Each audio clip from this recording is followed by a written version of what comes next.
I have to ask you some more poker related questions, or I always get comments of like, you had this person on and you barely talked poker. And uh, I, because you mentioned this, like, you win the WSOP main, and then you mentioned like, okay, I want to prove I can compete at high stakes.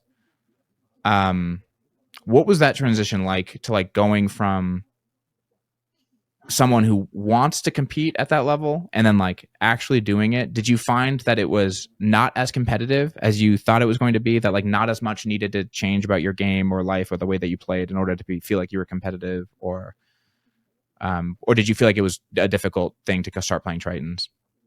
No, it wasn't like a big transition, but it wasn't like I was playing mid stakes before that either. Like before WSP main, like I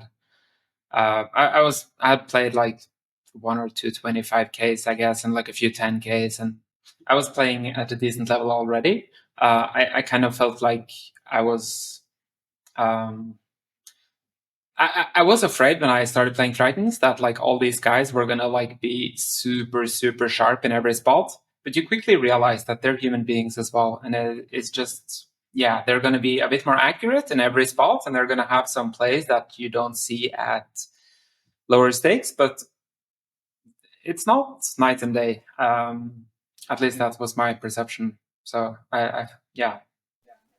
Yeah, I mean, this is a common trend. I think you hear this from everybody across stakes. I find it interesting always that how there's clearly a difference, but it's not quite what you think it is whenever you move into like a new environment.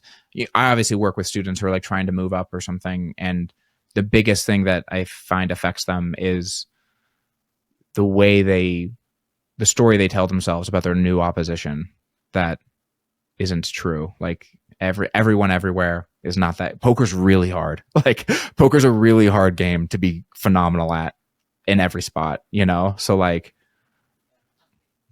Yeah, I think I think for tournaments especially because the game is so broad and so wide, and there's so many things you need to be good at, that no one knows it all. You still see like top level players make like pretty big deviations from GTO or solver stuff. Like we're very far off from playing super GTO. Like especially final tables, especially multi-way, especially in more complex scenarios like that.